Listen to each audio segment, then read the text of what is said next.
probably like 78, 79. So it's all steel. You know what I mean? So he was just coming around here. I was probably about that distance there when he hit. So he hit the doe somewhere around here. So she'd be off in there somewhere. Yeah, so it was somewhere around here anyway. That was just up a bit there. That big truck behind me. Oh, they're not home yet.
Never as good as you'd like. Never as good as you would like. And that's always the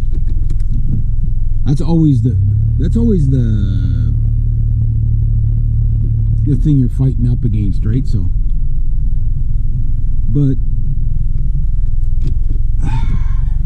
Thursday should be good because I'm gonna have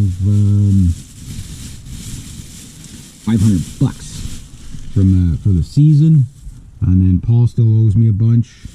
My other two clients owe me a bunch. Plus, I'm gonna make money today, tomorrow, right through the week. So hopefully, I get this week and next week really full in.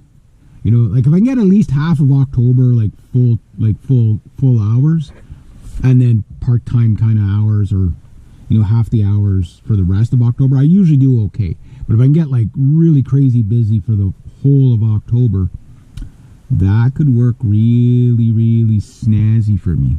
And by snazzy, that means gooder. And by gooder, I mean that means very swell. And by swell, I mean very good.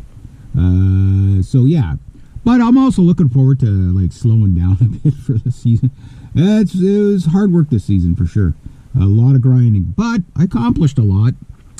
I kind of recharged my batteries again playing that gig. Okay, it wasn't the most ideal gig. I didn't really have a dedicated audience. People clapped, people, whatever. Heckled some people. And, I got heckled by Little Hunter there. If you watch the video on my Professional Canadian Beaver Walker channel on YouTube, the first two videos there, Hunter, little 7-year-old, there was heckling me with a trumpet there while I was playing with that. That's the way. But he was just trying to be a part of the show, so he had his ukulele and stuff like that. And, he's gonna probably grow up to be a musician, so anything that could encourage that, hey, I'm in. If it sacrifices the show a little bit, that's fine. It's like, trumpet.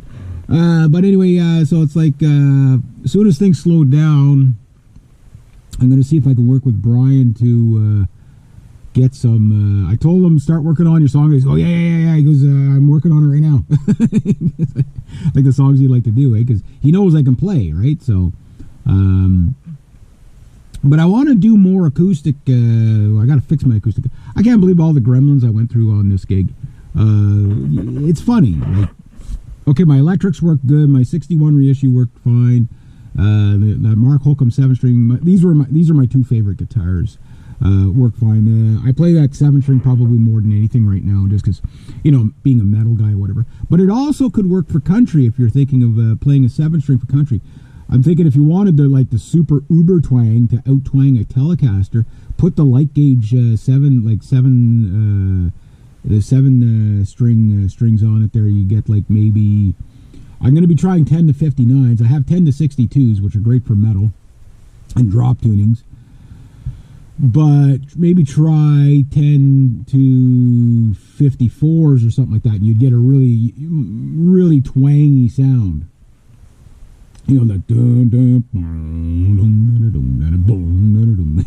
like a Telecaster sound, right? I bet you that could work for that if you wanted to go that route.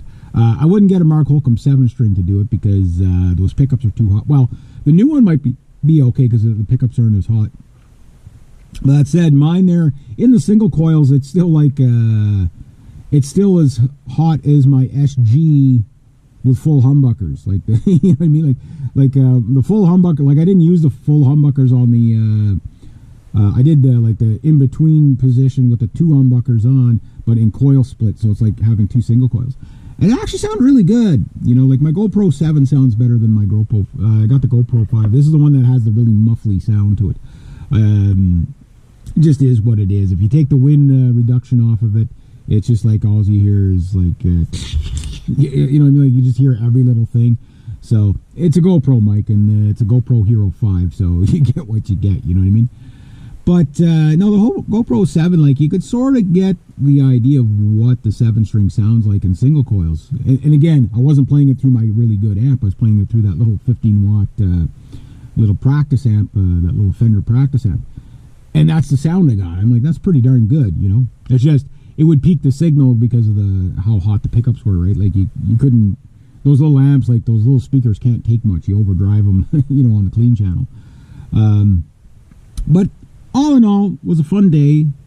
Kind of reminded me, like, once I get back into a gigging kind of mindset, one thing that does happen is, like you get set up, you have bags that are, set up for, okay, if there's like a gig, okay, this is already packed, ready to go. So, like, for example, I'll set up my practice amp for my main playing, and then just keep my Fender Hot Rod, on the ready to go kind of mode. But you gotta use your equipment too, keep testing it and whatever. So I'm sure it'll be fine for the next gig. It was just the speaker jack seemed to be burnt out on it. Now, mind you, I got it. The only final test I got to do is to see if it was the speaker jack or the cable to the speaker that just shorted out. So I just got to try that other jack, the speaker jack again, and if it shorts out again, then I know it was the speaker cable. Which, being a 19-year-old amp, is not uncommon to have.